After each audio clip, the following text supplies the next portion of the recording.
Before I begin to harangue you, Dr. Livingston has an announcement that he would like to make. Yes, I failed to mention that I think is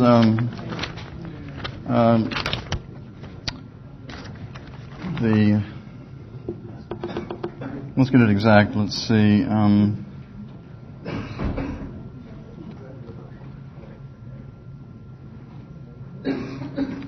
on the wrong page. Okay.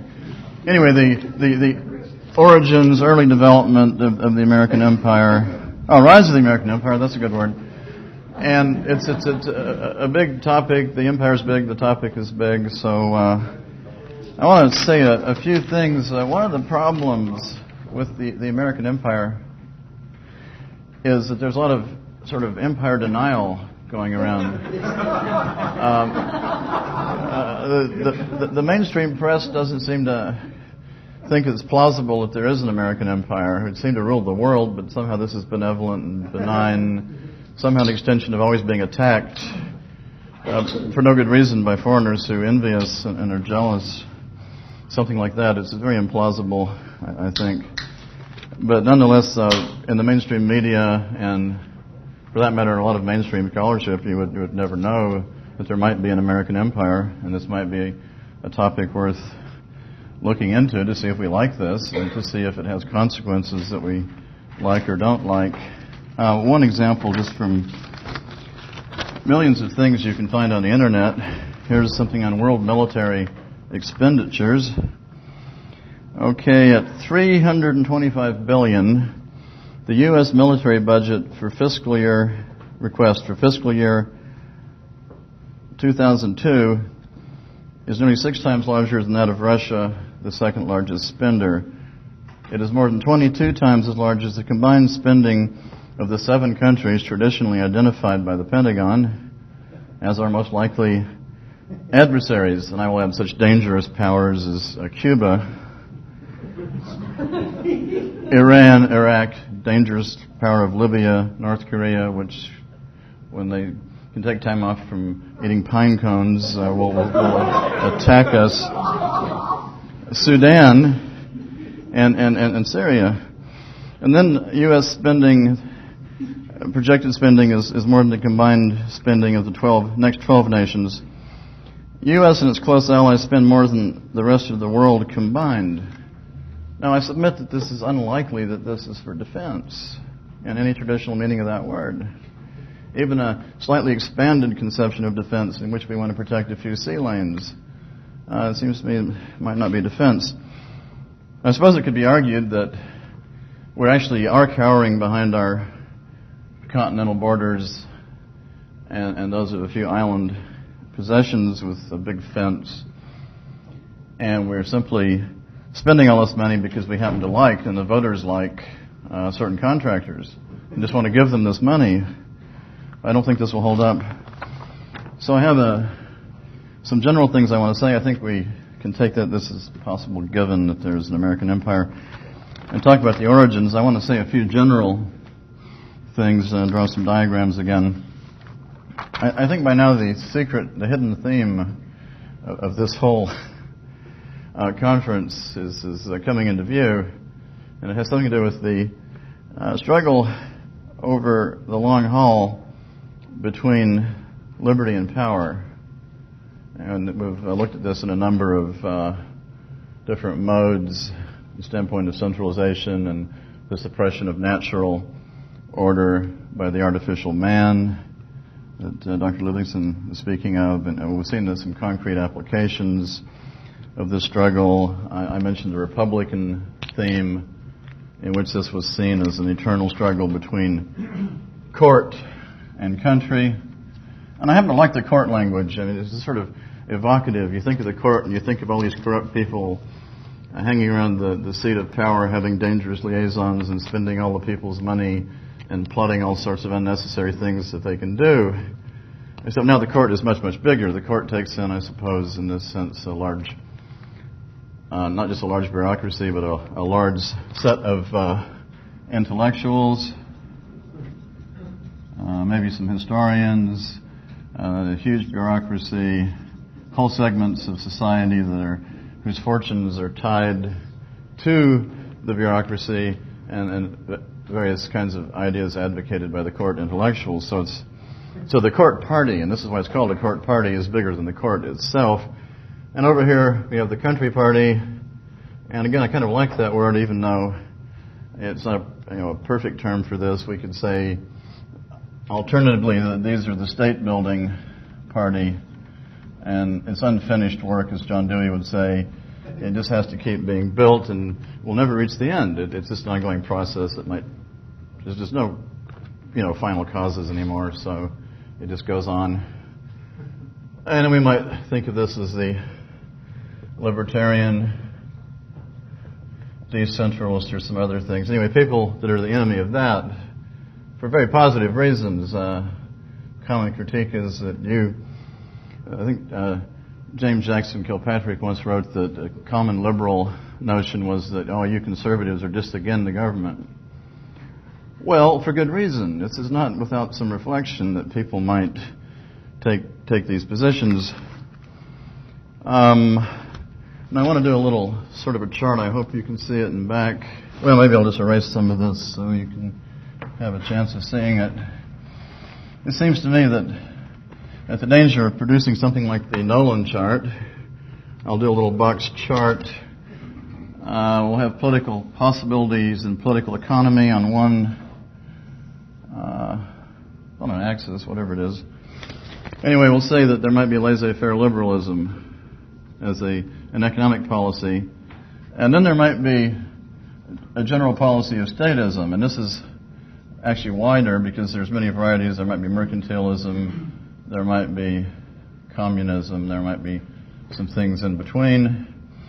So that's actually wider in terms of possibility.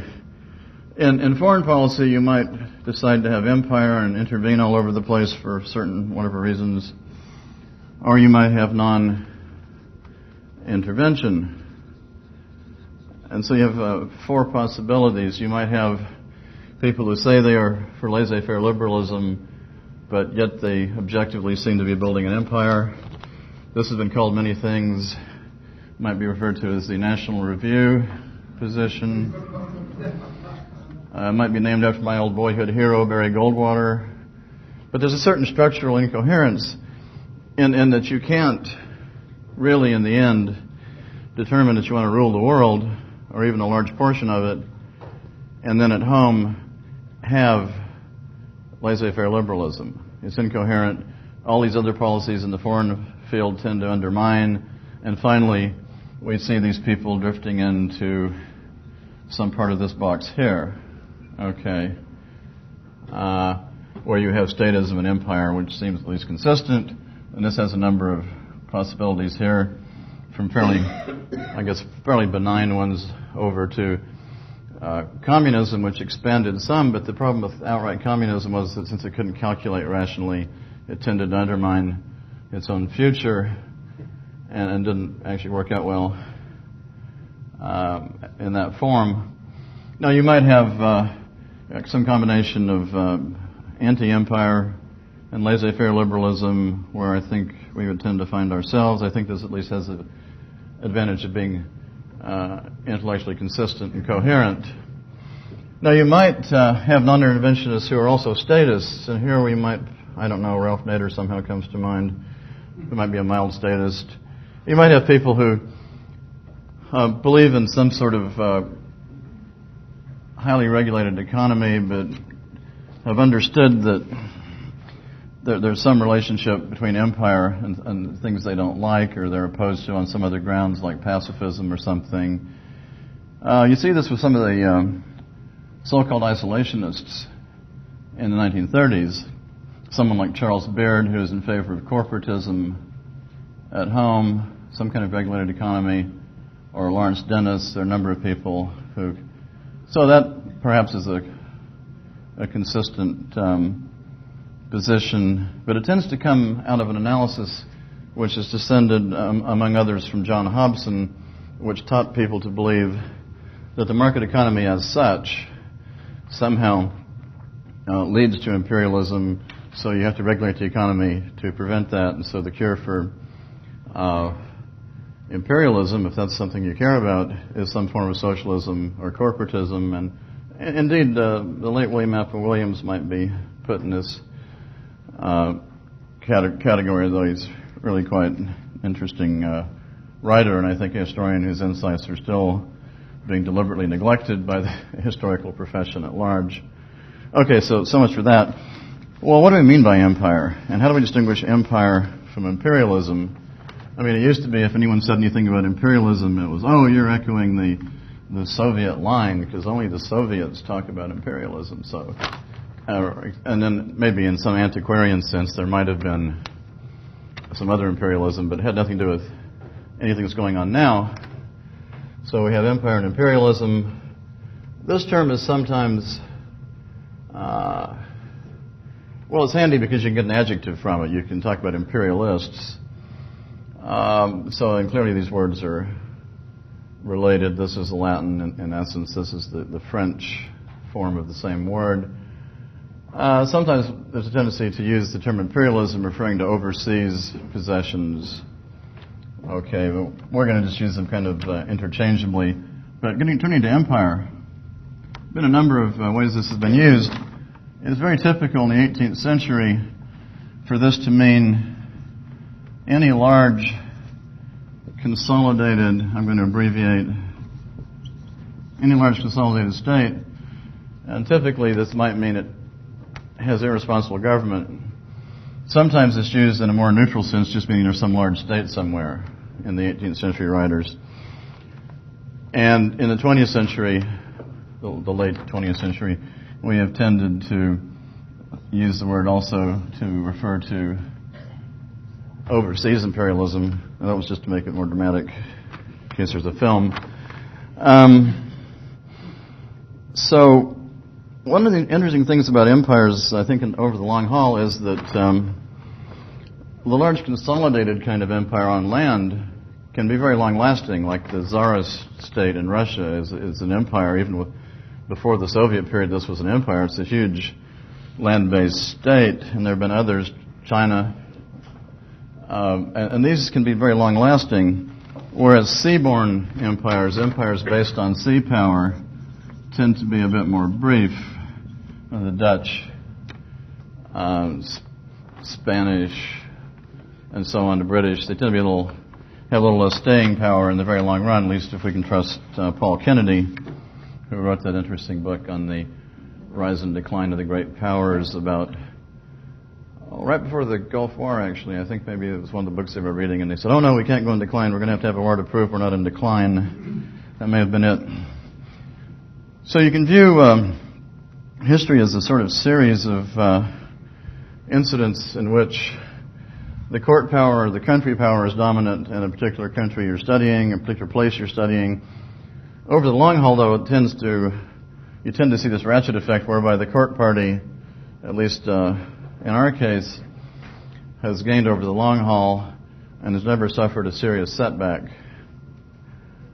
So we'll just table all of this, and I'll say something about the remote origins of the American empire.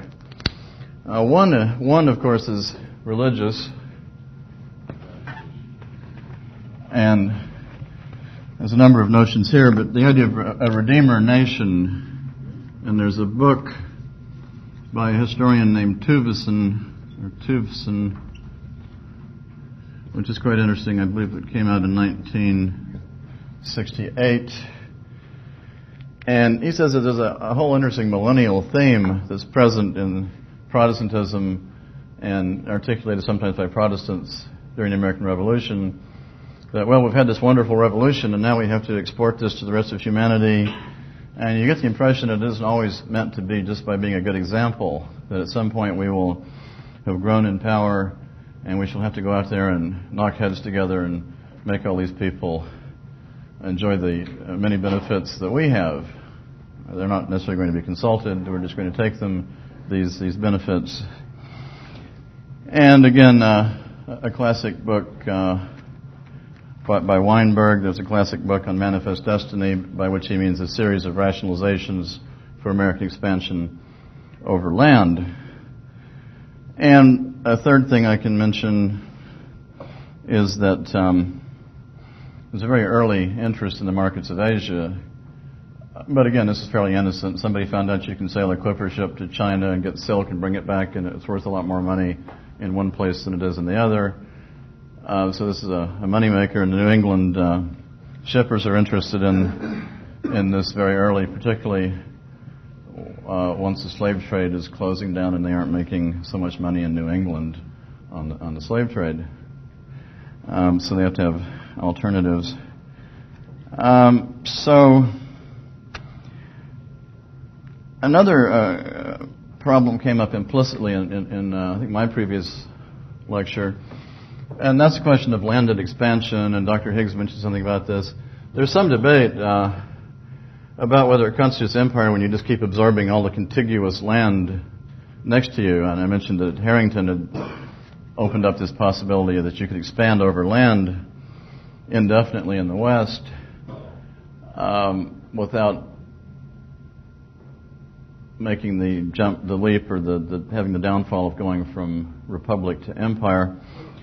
And I'll say this much for it worked for a while, because under the Northwest Ordinances and so on, the plan was to, however we acquired the territory, by war or purchase, to organize into territories of some roughly similar size. When enough people arrived, they would constitute a new people, organize a Republican form of government, and Congress would have to admit them into the Union. Now, the only problem here, it seems to me, is the Roman problem. You expand rapidly, there's going to be a lot of fighting about the spoils and the details of how this process works. And, of course, this cut across the slavery question, a number of other questions, and so on. But in a way, I suppose there were those who argued that, from the standpoint of empire in the bad sense, that expanding into relatively empty land, while it may not be good for the Indians, didn't necessarily undermine a constitutional system in the way that overseas imperialism would, or indeed,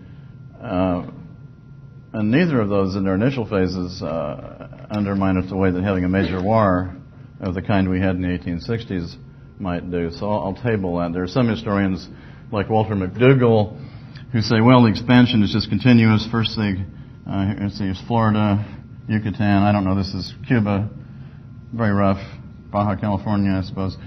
Keep expanding. And then they have this habit of expanding, so then they just say, well, it's just across the Pacific. So there may be a way in which this is true for some people, and they say, well, now that we've incorporated all of this land into the farm sector, we've got all these farm exports. We really have much more farm exports of food than we can possibly eat. We'll have to have foreign markets for that. So, and the farmers do, by the second half of the 19th century, become a big interest group, some of them asking for the government to go find them some foreign markets. But again, this could be done by reciprocity treaties. It doesn't require you to build an empire. You can see why I didn't go into cartography. But anyway, that's the map. So let's fast forward. The Southern Confederacy has been suppressed, and then some of the same people suppressed the Plains Indians. Some of the one or two of the same officers involved in that process of rounding out the landed internal empire of the improved and saved Union and its government. And things could have gone back to normal. We could have said, oh, look, we've got all this land. We could just develop this land peacefully and develop this big internal market and trade with the rest of the world, and things would go rocking along indefinitely without any great disturbances. Who's going to attack us? Probably not Canada. You never know, but not a lot of enemies. We have two huge oceans. Who's going to launch an amphibious invasion?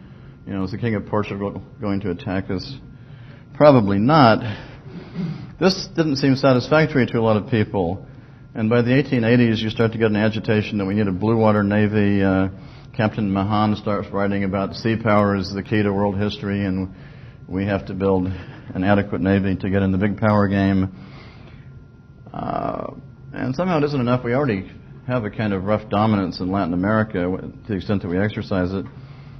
But also, once again, we cross into the religious sphere and pick up the millennial theme with the missionaries. I have a lot of missionary effort And I'm sure this is all well and good, but very often missionaries go off very far away and involve them in some place, themselves in some place, and save souls. And then they want their home government to intervene to protect their group in the society from people that are picking on them, or somehow they tend to be a force for intervention. Might see this in South African history with the London Missionary Society playing an interesting role in dragging British power further into the South African frontier and so forth. But also you get writers, people that's sort of extending the social gospel into foreign policy, like Josiah Strong, who wants a kind of general expansion of American power to help Christianize and uplift and so forth. So there's interesting overlap. And it's a perfect illustration of what Tom Woods was talking about. There's a great quote from Burgess during the Progressive Era. He was one of them. I can't think of his first name. What's Burgess's first name? That's right, of course. Thanks, David. Yes, John W. Burgess. Okay. He says, referring to, I think specifically to Roosevelt and his party, the Progressive Party, that the Jingos and the social reformers have gotten together. Now, the other interpretation would be that they'd always been together, because there's, again, it's an elective affinity. These are the people that want to increase state power at home and abroad. There's not a huge distinction to them. They want to increase the power of the state in all areas. So at least that's why that's at least a consistent position. Now, something else comes into the picture, and that's labor strife in the late 19th century, Panic of 1873. More importantly, the Panic of 1893, which can be analyzed, I should think, along the lines of monetary policy and so forth. But a lot of people interpreted this labor strife and economic recession as proving there was something fundamentally wrong with the political economy, and that leaping into the fray, certain people said, well, it means we need a new frontier. And the new frontier will take the form of foreign markets. And in a purely, and this, of course, is the famous Turner thesis. Frederick Jackson Turner, who wrote a famous article in 1893 saying that the frontier had ended. And this was terrible because the frontier had been what had given American society its character. White Americans had been individualistic and democratic and all these good things. And if the frontier, that is this endless supply of empty land to the west, if that ran out, we wouldn't have the social safety valve for discontent in the cities, and then we'd have more trade unions and socialists and populists and all sorts of unhappiness. And this was the problem. And in the great article that Murray Rothbard did on the origins of the Federal Reserve, which is in the Quarterly Journal of Austrian Economics, I can't think of the exact issue, but it's four or five issues ago, he links up people making the economic argument. And then here we have people like Conant, professional economists, making the argument that actually anticipates the Leninist argument. And the argument Lenin made famous after Lenin, in some ways, plagiarized Hobson's material. Hobson was writing about the Boer War and what he thought the economic causes were on the British side of the Boer War. Well, Lenin presents a similar argument in which it's the failure of capitalism, it's the inherent unbalanced productivity of capitalism that causes capitalists to demand foreign markets for investment and for goods. And we've already got these people who have been dreaming of the China market all this time. They want the markets anyway. Here's an economic rationalization where they have to have them. The economy won't function without them somehow. I think we would tend to agree this is not really a great economic analysis. But it is interesting that this is inverted Leninism, and the Leninist argument is formulated by some American economists before Lenin formulates this idea. The difference is that the American writers say that, well, we like the market economy pretty well. We just don't think it works very well, so we want to save it through imperialism, and this would be good. And the Leninists are saying, well, no, imperialism is bad because bad things happen to the people in the countries that are subjected to imperialism. But it is interesting that it's virtually the same argument. Okay. Now, what happens to actually get the process underway? Well, you've got a number of people I think of as a sort of historical block in the Gramscian sense, or their own historical block, and this includes Theodore Roosevelt, Brooks Adams, Senator Henry Cabot Lodge, and Captain Mahan. There may be some other people. And they begin talking about, well, the solution to all of America's problems is a large policy. And there's no end to things that having a large policy, there's no end to things that this will improve. And it'll solve the economic problem they believe they have. It'll also mean that we're playing our proper role in the world now that we've come to maturity, and mature powers should have colonies or should have empires. It's just what's done. It's our coming out party, whatever. Roosevelt, of course, is this belligerent lunatic who thinks we should have a war once in a while, just so we will keep our manly virtues. You have to have some war. I don't know if there's other ways to do that, but he seemed to think war was the most obvious one. So there's a whole number of things that they want to solve at once. And what happens concretely is that Cuba, which is the less important, or maybe the last Spanish possession at all in the New World, Western Hemisphere is undergoing another revolution. There have been a number of Cuban revolutions in the 19th century, the 10 Years' War, and so on. Well, now this is underway again in Cuba. You got the Cuban independence movement, inspired, I guess, in part by the writings of Jose Marti, the last writer to combine nationalism, romanticism, and maybe liberalism as a package deal.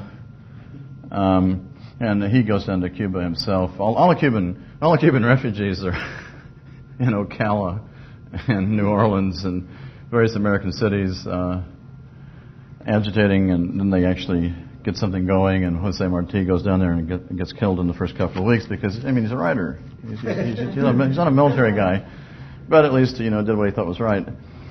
And so the Spanish authorities have this problem, and they're suppressing the Cuban rebellion by various means that seem a bit stern to outside powers who complain about them, like the policy of reconcentración, where they round up, well, they figure out very quickly, this is what always happens in these situations, that some of the population supports the guerrillas. These people don't have an army, they're not fighting an organized war yet, they're burning sugar plantations and using hit-and-run tactics, and they're supported in some parts of Cuba, I think more particularly the east, by the population. So what people do when they want to win a war like this, invariably, is they say, well, we'll have to sort of somehow separate the guerrillas from the population. So they turn to a policy, in effect, of making war on the population. Again, exact parallel with what happens in South Africa, what happens when the Americans, well, we'll get to that, but shortly in the Philippines, separate the people from the guerrillas by making war on the people. You put the people in strategic hamlets and put barbed wire around them, and they can't get out and support the guerrillas. Usually when this happens, no one says, well, we have to provide some way for these people to make a living while this is going on. We have to have some clean water. We have to have some food, medical supplies. Generally, this is very hard on the population when they're suddenly being separated from their livelihood and their lands, so they can't aid the guerrillas. Essentially, it's a war on the people, and many of them die. In Vietnam, the United States got the brilliant idea that you could do this with airplanes. Just create one of these zones and say, well, we won't bomb inside this zone, we'll bomb everything outside of it. So I'm not sure that worked all that well either. Okay, so the Spaniards are doing this. And in the meantime, we're having a presidential election in 1896. A number of reasons why this might be important. One reason is that it's the end of the Democratic Party as we have known it, that the sort of left millennialist elements associated with populism take over the nomination and become a permanent force within the Democratic Party for this kind of social welfare, social gospel thinking, which is later secularized, I suppose. This is a simplification, but nonetheless, you never get a guy like Grover Cleveland again, unless we count the unsuccessful Al Smith maybe as being but that's another special factor there. Again, a religious factor with Al Smith. And on the Republican side, William McKinley, a very successful Ohio politician who is aware of this whole argument about foreign markets and the relationship of this to the tariff and so forth, is nominated, is easily elected because at this point the idea of the high tariff has been sold to industrial workers as somehow the source of their prosperity, and other people are afraid of the populistic Bryan and what he might do to monetary policy. So McKinley is elected. And now they've got a problem and an opportunity. They've got this war in Cuba, 90 miles away famously from the last part of Florida. And they say, well, we have American property and maybe, a few American lives might be in danger. We'd like to protect that and get these Spaniards to solve this problem somehow. On the other hand, I think it's pretty clear that they also realized that if this situation led to a war with Spain, well, it's clear who would win. There's not much question who would win. Very unequal contest at that point. And then the United States could, at the end of such a successful war, take some better real estate from Spain. That is the Philippine Islands and various islands in the Pacific, which would be wonderful coaling stations and stepping stones through these markets of Asia. And this is more or less what happened, so I won't go through the whole political history. The American press takes literally any claim made by the Cuban rebels and puts it in the front page. As was typical of that period, I'm not sure things have changed completely. The press will just completely make up stories, Spanish atrocities, so it's hard to sort out. Nonetheless, there's a campaign going on in favor of the Cuban rebels and humanitarian intervention. And then McKinley pretends to bow to this public pressure, and he pretends to bow to pressure in Congress, when in fact McKinley, like Brer Rabbit, is getting thrown in the briar patch, which is precisely where he wanted to go. I think Forrest McDonald may be the first historian to have used this briar patch motif, but McKinley was apparently a master of appearing to not be in charge and to not be making policy, but he just was very subtle and would manipulate people and accomplish his goals. So I think he's been misunderstood. And so to make a long story short, by by April of 1898, McKinley gets a declaration of war. There's been a series of supposed negotiations in which the governments have changed in Spain, and the negotiations go on. And every time the Spanish government says, okay, we'll concede that point.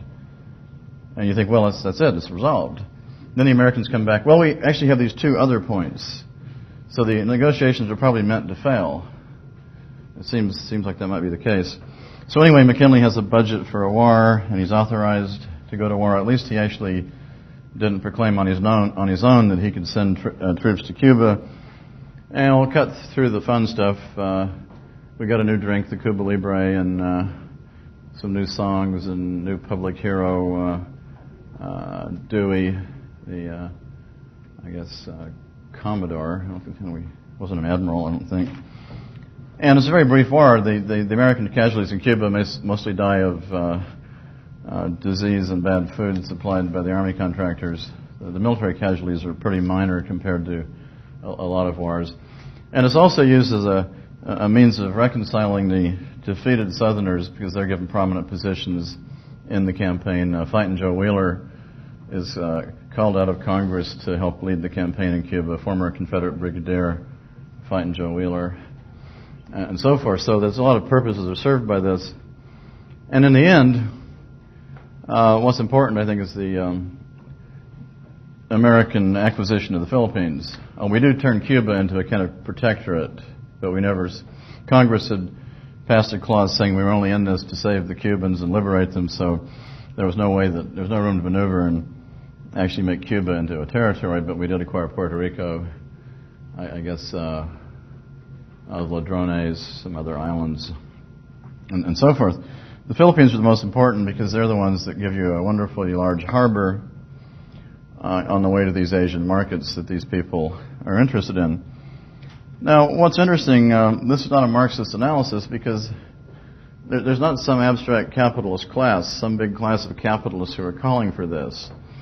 This whole policy is the creature of the people who are theorizing it, ambitious politicians, and small segments of business who think they may directly benefit. So this is the interesting thing. In fact, Murray Rothbard used to say that the vulgar Marxists, the so-called vulgar Marxists, are always better on these questions than the high theoretical Marxists who never go out and do the research and find out who did what and where the money went. And so it's someone who might count as an economically, a Marxist interested in really following the economic trail. Someone like Philip Foner comes to more interesting conclusions vis-a-vis who supported war in 1861 than his relation, I don't know the exact relationship, but his relative Eric Foner, who seems to find fuzzy ideology all around and high noble causes. So there's a difference. So the vulgar Marxists are actually better because they'll go out and do sometimes the hard research. And we have to, I suppose, emulate this, and where we haven't done it, we can look at their research at least and see if it holds up. Okay. So now we have the Philippines, Treaty of Paris and so forth. This is debated in Congress. There are a lot of people who don't want to go into the overseas empire business. They think, well, it's one thing to acquire a bunch of land and incorporate it into new states, into the logic of a republican system, even though that's changed a little bit since the War of Secession. Still, it's sort of a leap to suddenly get into overseas empire the way the British have done, and the French and the Dutch and so forth. This might be damaging to our institutions, and it might just be morally bad to govern people without their consent. In fact, there's a number of ironies. There were one or two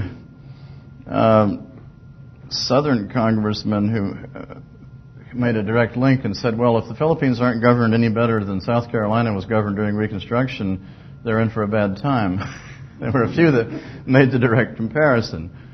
Unfortunately, for getting that kind of argument, this is, of course, the period of the New South ideologists. All these guys want to do is forget about the unpleasantries for the most part and be reconciled and be cut in on the big card game.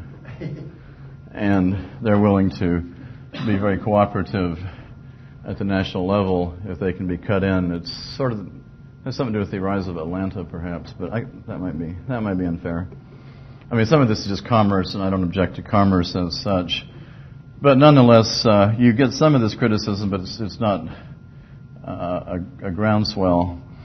And from the old enemies, and this is interesting, at every stage in the rise of the state, there's a sort of piston effect. The rise in the power of the state pushes former enemies together into coalition.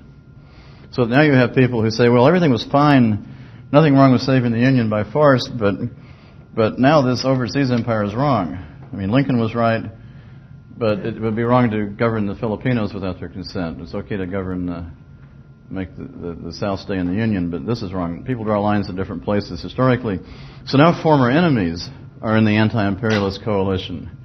So you have someone like Edward Atkinson, textile manufacturer, someone with links to the abolitionist movement, complaining about this new policy, this new state policy, but not making the analogy that some of the Southerners would have made. So you have an interesting coalition that finds expression in the Anti-Imperialist League, which lasts for a few years, for about 1900, until it kind of just withers away for lack of interest, maybe about 1921. So you have the Anti-Imperialist League. There's Moorfield's story. There's any number of writers who try to make the case that it's wrong to have an overseas empire and make various arguments from the Declaration of Independence or the nature of government. The most interesting thing, I think, is that some of the anti-imperialists were driven to quoting Judge Taney from the Dred Scott decision against the idea of empire. Because Taney And of course, they're saying a lot of other things, and about the specific case of was Dred Scott a slave or not. Taney went into a lot of Republican theory, and he said, well, republics are sort of contained systems. They have to expand in this regular way that we've already invented. Otherwise, it's not a republican system, and it's not constitutional. You can't constitutionally govern territories indefinitely without the consent of the people. And here he's referring to the Western territories, whether there might be slavery or not be slavery in the 1850s. But now the poor anti-imperialists, some of whom are descended from abolitionists, are having to make this argument and use the argument from Taney that we can't govern the Philippines territorially. And then there were some politically incorrect arguments made at the time by people who said, we got enough immigrants and foreigners now, we don't really need Filipinos. You know, there were some arguments of that type. In fact, well, I won't go into that, but there were some. We didn't want to govern people who at the time we had no, it's very unlikely we'd want to really make them a state. Okay. And then there were certain economic interests who didn't like the idea that if we somehow incorporated the Philippines as territory, then they might be within our tariff walls. And then there'd be Filipino industries competing with maybe our sugar or whatever. Although the question of our sugar is very complicated, because sometimes our sugar is actually in Cuba, but it's being bought by an American company and so forth. Or our sugar's in Utah and Idaho, and it's the beet sugar producers and their congressmen wanting to protect their share of the sugar market. So it's sort of tricky. I mean, we finally give the Philippines independence. Congress finally votes independence for the Philippines in the 30s, and the sugar argument plays quite a role there, I think. And sometimes the organized labor, they say, well, gee, we have to give the Philippines their independence so they won't come here and lower our wages. We don't want those Filipinos lowering our wages. And in any event, we want to be able to put them outside the tariff wall. So the economic considerations seem to have played the major role when independence is granted. But then it's interrupted because then the Japanese come and occupy the islands. And so then they're not independent either till after the war. But what happened in the meantime? Well, what happens in the meantime is that the Filipinos aren't happy. There's been a revolution like parallel to the one in Cuba going on in the Philippine Islands before the Americans become involved in Cuba. And they're kind of on break. They're kind of on break because the Spanish government had a few years before this negotiated a truce and said, look, we'll give you a bunch of money if you'll quit fighting us. So Aguinaldo's agents went to Hong Kong and bought a bunch of weapons. And then the Spaniards said, apparently, well, we won't give you the second check. It seems not what we wanted. So this is a sort of rebellion in suspension. It's a potential rebellion. And as soon as they find out that the Americans may be entering a war against Spain, they say this is our opportunity. And they appear in arms. And so there's a very brief naval battle in Manila Harbor. And then we proceed to occupy the outskirts of the city, and the Filipino insurgents do part of the occupying. This breaks down very quickly for a number of reasons, and one of which is that the Philippine insurgents believe that they've been led to believe, they think it's sort of been hinted that the Americans have come to liberate them. And suddenly when they learn about the peace treaty, they find out the Americans have come to be the new landlords. And some of them are unhappy, and the more militant ones then proceed to continue the struggle against the Americans. And this is what in American historiography is referred to for some reason as the Philippine insurrection. I don't know why this is. Indians have insurrections. But it's not a proper war somehow because we acquired the territory fair and square through international treaty at Paris, and these guys are just insurrectionists and so on. And this costs several times more than the whole Spanish-American War itself did. This is the consequence that costs more than the original exercise. And I have the figures in my article, not to be as shamelessly self-promoting as the previous speaker, but in my article, in the Costs of War book, I have the figures on this, on the costs, and then I have the article on McKinley in the presidency book, so you could look for it there. Anyways, it's very costly, and it's also very costly for the Filipinos, about 200,000 of whom managed to die while they're being incorporated into the Empire of Freedom. Now, this isn't all battlefield deaths. I mean, so many insurgents are killed. That might be. I don't remember. I have to look it up myself. But a lot of this is just that when you proceed to fight a counterinsurgency, now we're doing exactly what we complained officially that Spain was doing in Cuba. Now we're doing the same thing. We're wiping out whole villages, regarding the entire population of parts of the Philippines as the enemy. It becomes a very ugly war because, again, it's the same thing. Well, we don't know who the friendly ones are. Who are the friendly natives? We don't know for sure. So it's one of the logical natural problems of empire is trying to separate out who your supposed friends are and so forth. And so this is sort of malnutrition, disease, everything attendant on the war, disruption of normal food production and so forth. So it's not all battlefield deaths or massacres, although there is a lower figure of maybe on the order of 10,000, I can't remember. Okay, to make a long story short, this continues down to about, I think, 1902, and it ends because Roosevelt, who's now president, because McKinley's been reelected in the meantime with Roosevelt as vice president. And then he unfortunately takes a trip to Buffalo, New York, where some immigrant shoots him, and it's unfortunate. And then Teddy Roosevelt becomes president. I don't know if people wanted this, to put Roosevelt in the vice presidential slot. Now he's president. Well, he simply signs a proclamation, the Philippine troubles are over, officially. So there was a little fighting down to about 1910 in the lower islands, especially the southern islands, where they're particularly difficult because they're Muslims. And they have these funny bolo things that they will throw at you, and the rocks wind around the rope around your neck and you're dead or something. So this is when we adopted the 45 automatic replaced the 38. We had to have more stopping power, right, because of this part of it.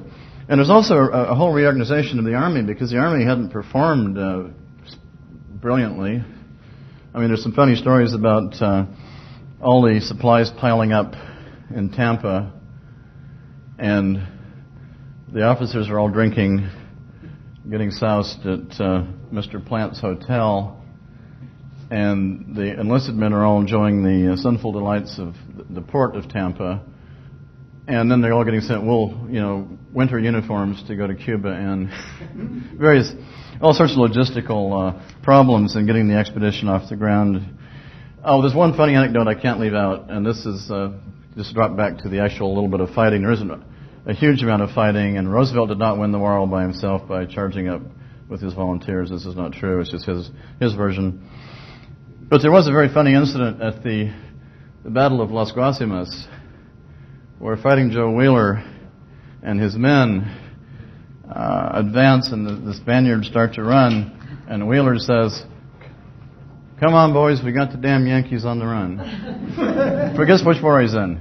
So it's the best quote from the war. Okay. So anyway, now we have the Philippines, and now it's proving costly to keep the Philippines. It's costly to us and to the Philippine people. But I think what happens in the end is that enough of the ilustrado class, this is the educated class, people of illustration, ilustrados. I think there's some of these people, a lot of these people are flexible. And they say, we'll just have to, we can get along with the Americans. After all, we got along with the Spaniards. We collaborated with them pretty well. Let's just get along with the Americans and cut our losses. But it is interesting that when the Japanese arrive in 1941, Aguinaldo's still alive. And he proceeds to collaborate with the Japanese. He's quite happy to do that. So it's one of those funny things. Okay, so this is a interesting story. Well, what happens institutionally? Well, there are some interesting cases constitutionally about whether the Constitution applied to these new territories like Puerto Rico and Guam. And these are the insular cases. And I think it was the Secretary of War who said that once the court decided these cases, that they seem to mean that the Constitution follows the flag but doesn't quite catch up with the flag. So eventually we draw up a kind of fundamental law for the Philippines so it can institute self-government eventually. And we give the Philippines the whole Bill of Rights, except for two. And this is as we institute a local government to replace Taft and the purely American bureaucracy. So we give them all the rights except two, and guess what those two might be? Trial by jury and the right to bear arms. That's odd. Why would those two be left out? So that's interesting, but safety is important in these situations. Okay, so this enhances the presidency because it gives McKinley occasion to expand the so-called war powers, which Lincoln had invented. It was just Lincoln's theory that there were war powers inherent in the presidency. It's nowhere in the Constitution. And Raoul Berger has shown this in a very good book on executive privilege. And before that, there's a book by Edward S. Corwin. In fact, that may be his only good book that I know of. Edward S. Corwin in 1947 called Total War and the Constitution. And he made the case that Lincoln had simply invented the whole idea of war powers. There's two separate clauses. One clause is purely administrative. It's kind of housekeeping. It's, if you have a chief executive, then he would, enforce the laws. This is peacetime. The president shall take care that the laws are enforced, some words to that effect. Elsewhere it says that the president is commander-in-chief of the armed forces. So I guess he can issue orders, tell them to salute, shine their shoes. If there's a war, he can actually draw up a battle plan. The two clauses don't seem to have any organic connection, but in Lincoln's mind, this was a big, vast, unlimited fund of war powers inherent in the presidency, which he then proceeded to act on that theory.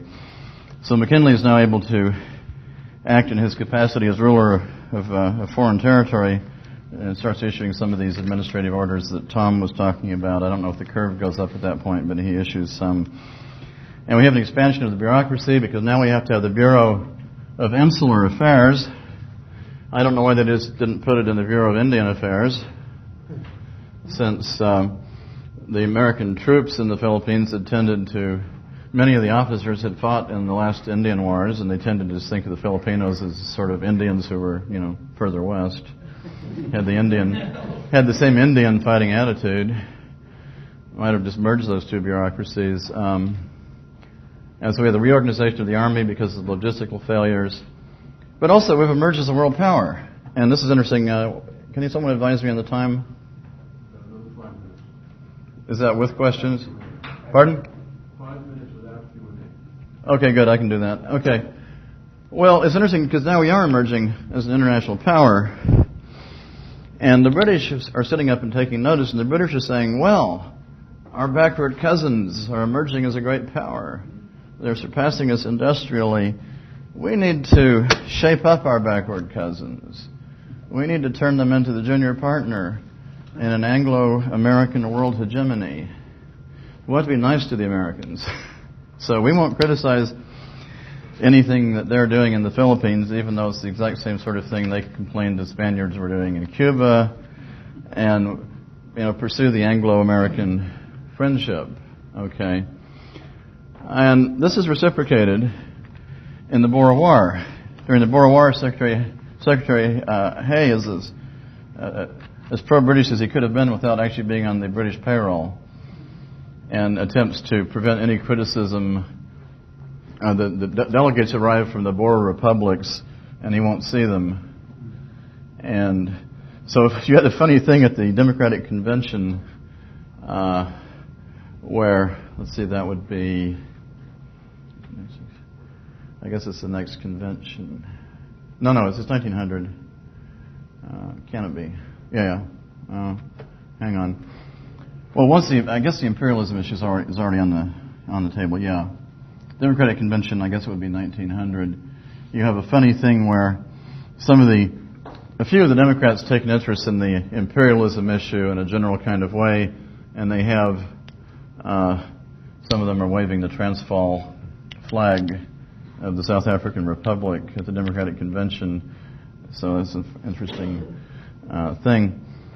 They saw these issues as being the same, British imperialism one place, our imperialism in the Philippines. And so did the leadership. They felt a certain commonality with the British and sympathized with the British and their problems running an empire. And indeed, there'd always been a wing in the American political system that had forever felt a great kinship to the British and wanted to pursue the British project, except it would be the American project. This has been in place as long as there's been people like Alexander Hamilton around, it seems to me.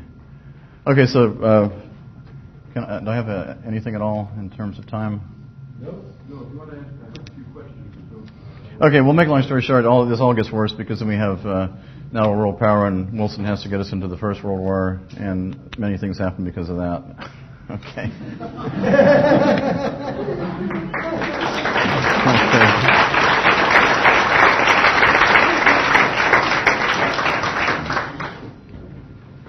Yes.